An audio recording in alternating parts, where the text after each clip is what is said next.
Après avoir pris part au Forum de Paris sur la paix et à la conférence internationale pour la Libye, conférence au cours de laquelle les participants ont réaffirmé leur engagement en faveur de la tenue de l'élection présidentielle en décembre prochain dans ce pays d'Afrique du Nord, le président de la République, Denis Sassou Nguesso, séjourne depuis ce lundi après-midi dans le département de la Cuvette.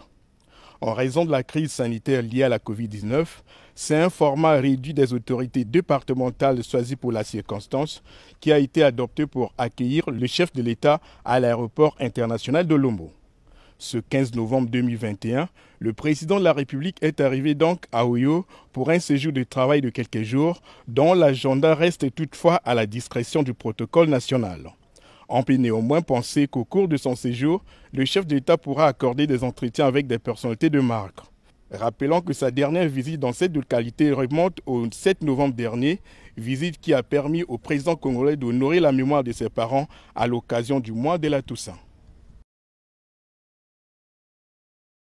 C'est une visite de travail placée sous les signes de la consolidation des relations d'amitié et de coopération entre le Congo et le Togo que le président togolais Faure Gnassingbé a entrepris ce mercredi à Oyo.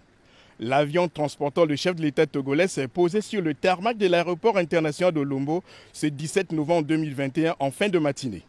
Il a été accueilli à son arrivée par son homologue congolais Denis Sassou Nguesso. Les deux chefs d'État qui se concertent régulièrement sur des questions africaines et internationales ont amorcé leur discussion dans le salon d'honneur du dit aéroport avant de rejoindre Oyo où ils vont approfondir les échanges en tête-à-tête. Cette visite de travail et d'amitié du président togolais au Congo, qui intervient après celle qui a effectué le 14 mai 2021 à Brazzaville, est une occasion de plus pour les deux dirigeants de passer en revue l'état de la coopération entre le Togo et le Congo.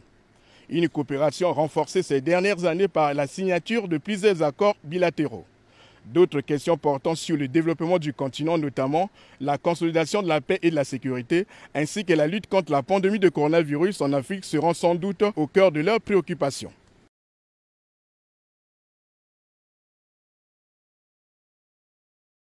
La volonté affichée ces 5 dernières années par le Congo et le Togo de dynamiser davantage leur coopération se matérialise régulièrement par des rencontres entre les présidents Denis Sassou Nguesso et Faure Gnassingbé.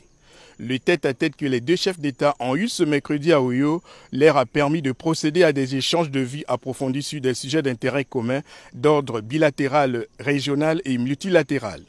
Au plan bilatéral par exemple, les présidents du Togo et du Congo ont bien entendu fait le point de la coopération entre les deux pays, tout en mettant un accent particulier sur la nécessité de mettre en œuvre des accords économiques signés en août 2020 entre Lomé et Brazzaville. Au nombre de ces accords, il y a celui relatif au partenariat entre le port de Lomé et de Pointe-Noire. Concernant la crise libyenne, les deux chefs d'État ont salué les conclusions issues de la conférence internationale pour la Libye, tenue le 12 novembre dernier à Paris en France. De même qu'ils ont évoqué les stratégies communes de lutte contre la Covid-19 en Afrique. Après ces entretiens fructueux, les deux chefs d'État ont visité le musée Kébé-Kébé d'Ngolo-Douar, destiné à promouvoir cette danse traditionnelle et initiatique pratiquée dans la partie nord du Congo. Veuillez vous abonner à votre chaîne YouTube Zoom et Focus pour être le premier à recevoir nos nouvelles vidéos. Merci.